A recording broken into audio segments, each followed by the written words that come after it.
The fifth very common mistake that many employers make, especially the smaller employers and smaller companies, is not having the system in place to formally keep track of the work hours of their hourly employees. Not having any time card machines or any other system to know exactly how many hours these employees are working. And to illustrate why this can be a costly mistake, I would like to discuss one common situation. Let's say you have an employee and he goes to court or to the labor board and he files a claim because he believes he wasn't paid for all the hours worked.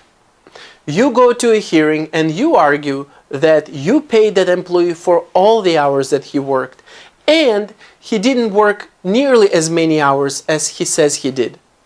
Now, the problem is that neither of you have formal, specific, precise records of the hours worked that were recorded at the time of his employment. You have your best estimate that you prepared for that hearing based on your recollection and your belief of how many hours that employee worked for. And the employee did the same. He prepared an estimate of the hours that he worked to the best of his ability, maybe not, and he presents that estimate to the court or labor board as well. Now the question is, who is the judge to believe? And which estimate is the judge to accept as true or as approximately true to base his decision and his award on? And the answer is, he has to accept the employee's estimate by law. Because under the law, you, as an employer, have the obligation to maintain accurate time records and accurate records of the hours worked by your hourly employee. And if you don't have that, as it often happens, if all you have is your estimate and if all the employee has is his estimate, however exaggerated it might seem to you, the judge, the labor commissioner, will go with that employee's estimate as long as, of course, it doesn't look completely ridiculous and unrealistic. But if it looks possible, if it looks reasonable to the judge, then he's going to have to award the hours that that employee claims in addition to any interest and penalties. So this can be quite expensive, especially if that employee worked for you for several years, or if a group of employees file a claim, and especially if they decide to truly exaggerate their hours, because you have no legal way of proving that those hours are incorrect if you don't have formal time records. Now, how can you avoid this situation? Very easily.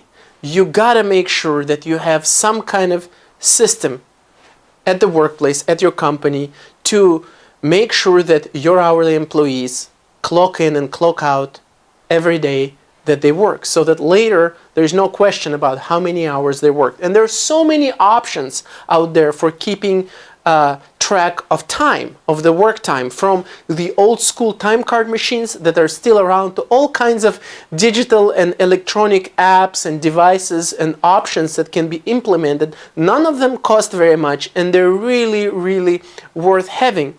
And they're worth having for, again, two reasons. Number one, to avoid and clarify any misunderstandings. Sometimes people really do not remember how many hours they worked. You might think your employee worked 100 hours. The employee might think he worked 120 hours. Well, if you have a machine, if you have an app that tracks work hours, it's easy to go back, look, and resolve any misunderstanding. And secondly, of course, when you go to a hearing, you can very successfully defend any claim for unpaid wages if you show to the judge or to the labor commissioner, here are the hours that the employee worked because he signed for it or he had a badge that he used that only he could use. Here are his hours and here are his pay stubs. He was paid every single cent that we owed him. So, there are two significant reasons to have the system in place to keep track of the hours that your employees worked. And there are no reasons not to have it. These systems are not expensive, they're easy to implement, and they can save you a lot of money, a lot of misunderstandings, a lot of headaches, and a lot of claims. Thank you.